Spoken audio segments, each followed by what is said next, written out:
bienvenue sur encore une page!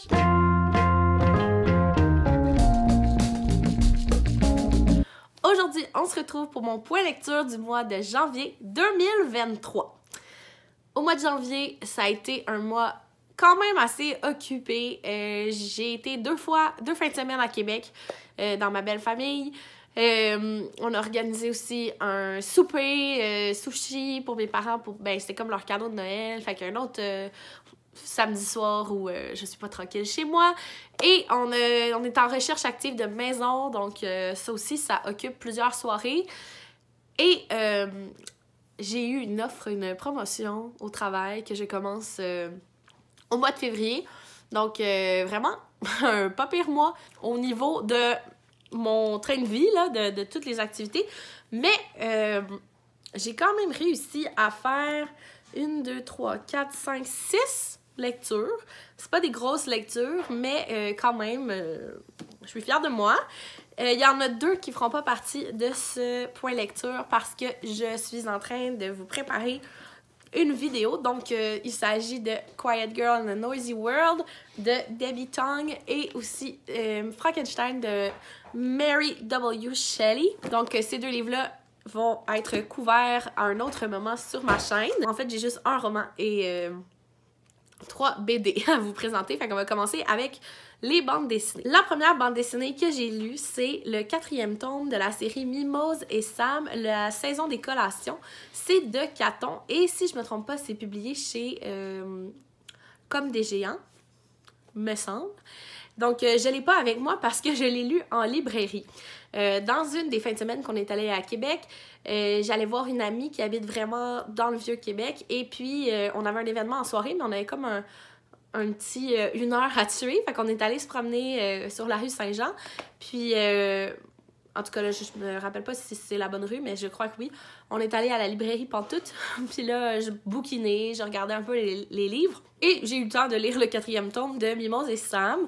Donc, on retrouve Mimose et Sam, son acolyte petit ourson, sont pris dans une grosse tempête de neige et Sam aimerait cuisiner une soupe, un potage, si je me trompe pas, à la courge et il lui manque des ingrédients, donc il va essayer d'aller chercher les ingrédients auprès de ses amis, mais tout le monde est un peu débordé avec la tempête. Donc, c'est pas mal ça pour l'histoire parce que c'est une bande dessinée jeunesse comme enfant. Et ça se lit extrêmement vite, là. Je pense que ça prend comme 10 minutes, même pas, pour un adulte. C'est vraiment très mignon. Je suis pas certaine si jamais il y a un 5e tome, si je vais le lire. En même temps, c'est tellement pas long. Mais je trouve ça vraiment cute comme univers, là. Comme, ça nous fait bercer. J'aime ça que ça soit saisonnier. Tu sais, qu'il y a comme quelque chose un peu qui nous met dans l'ambiance de la saison. Mais j'ai vraiment aimé ça.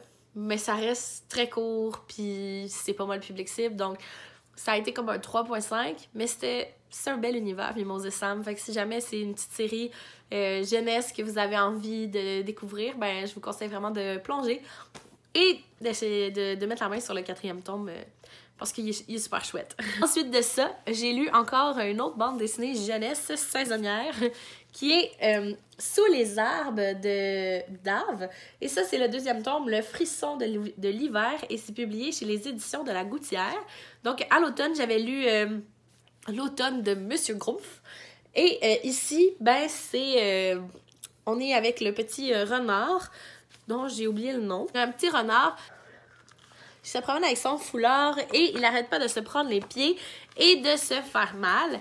Et à un moment donné, une jeune renarde va s'apercevoir, va voir en fait le renard et le trouver quand même assez drôle et charmant dans son entêtement à marcher avec son maudit long foulard. Et c'est ça. C'est comme un petit début d'une petite histoire d'amour entre 2 animaux. Très mignon. Encore une fois, comme c'est du jeunesse, il n'y a pas beaucoup de texte. J'aime vraiment beaucoup les illustrations dans cette série-là. Je trouve qu'il y a quelque chose qui fait vraiment... qui rappelle vraiment les personnages de Disney dans l'esthétique. Fait que ça a tout pour me plaire. Donc, si jamais ça vous tente, encore une fois, une petite série de bandes dessinées jeunesse de saison. Sous les arbres, il y a 4 tomes, 4 saisons.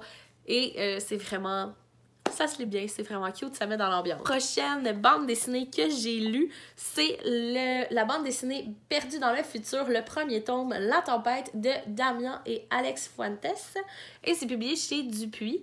Donc ici, on suit un groupe d'élèves qui est en sortie scolaire et il y a comme le gros méchant, l'intimidateur, qui s'en prend à une des filles du groupe et va essayer comme de se tirailler, puis il va la pousser, puis elle va tomber dans une espèce de grand trou, puis là, ça va entraîner comme toutes ses autres amies dans ce grand trou-là. Et le trou, c'est comme un trou temporel, en fait. Là.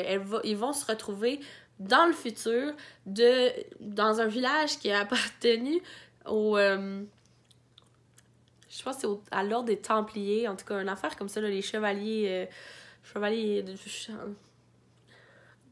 en tout cas, les francs-maçons, là, tu sais, quelque chose comme ça. Et dans ce monde futur-là, ben, il y a des nouveaux animaux, des nouveaux dangers, mais ils vont être vraiment... ils vont détonner, hein, parce qu'ils arrivent comme dans une espèce de village qui a jamais eu de nouveaux arrivants depuis, genre, des siècles. Et là, il y a eux. Donc...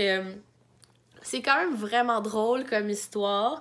Je suis curieuse de voir la suite. J'ai vraiment aimé les personnages principaux les personnages, en fait, qui ont vraiment chacun leur personnalité. Il y a aussi de la diversité dans ce livre-là. Il y a personnages gros, personnages handicapés, personnages racisés.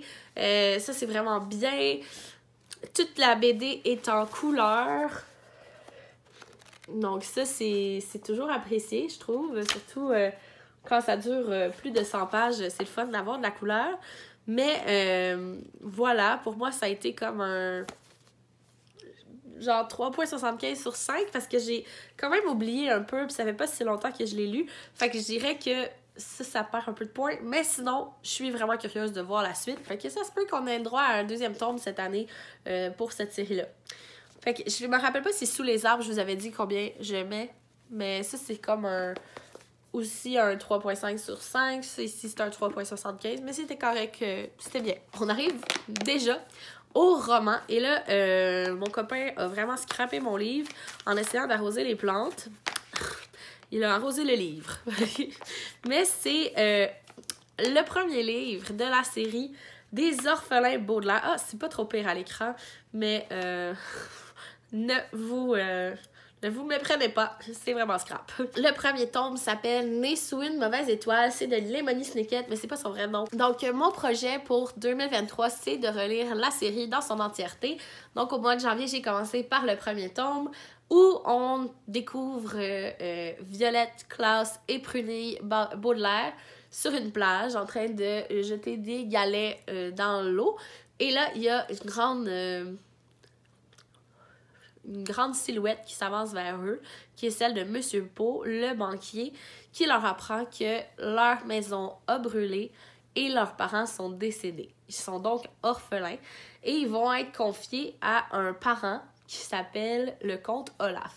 Mais les trois Baudelaire ont jamais entendu parler de Olaf, donc ils sont comme très suspicieux de ça.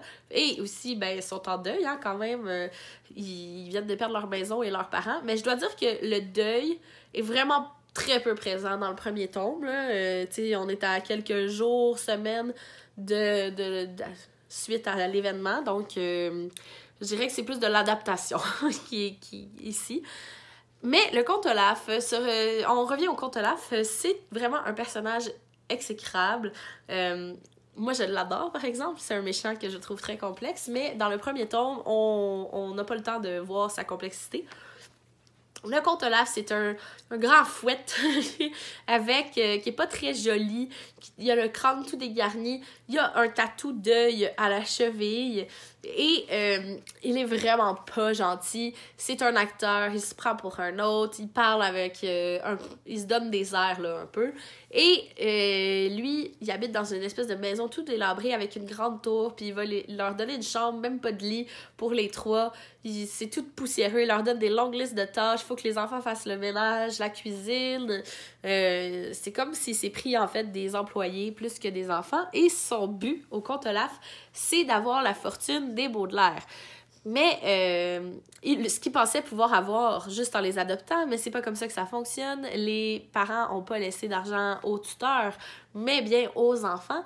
Et ça va être possible quand Violette va être rendue à la majorité. Pour l'instant, elle a 14 ans, donc c'est pas possible. Sauf si il la marie.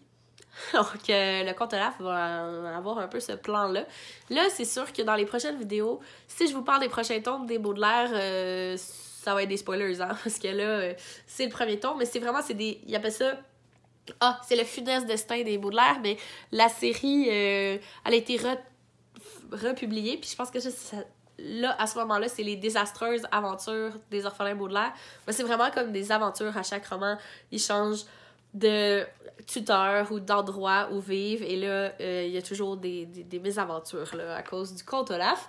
Donc, j'ai adoré me replonger dans l'univers des Baudelaire. Pour moi, c'est un 4 sur 5 ce tome-là, parce que je le trouve très court, très expéditif, puis ben, je trouve que... Puis même à l'époque, je me rappelle aussi, c'était quelque chose qui me dérangeait. Je me disais, ben moi, si je perds ma maison puis mes parents, là, je suis triste, là. J'ai comme, faut que je vive ces émotions-là. Puis ici, il n'y a pas ça. Fait que là, je me dis, je trouve vraiment que ça manque, là. Le deuil, comment qu'on passe à travers ces méga épreuves-là. Il n'y a pas. C'est absent. Fait que c'est le gros défaut, mais sinon, c'est vraiment un bon livre jeunesse. Donc pour moi, c'est un 4 sur 5. C'est déjà tout pour cette vidéo. J'espère que vous l'avez appréciée. Si c'est le cas, n'hésitez pas à la liker, la commenter. Dites-moi dans les commentaires quelle a été votre lecture coup de cœur du mois de janvier 2023. Et sur ce, je vous souhaite du succès dans vos projets et dans votre vie. Et on se revoit très bientôt. Bye!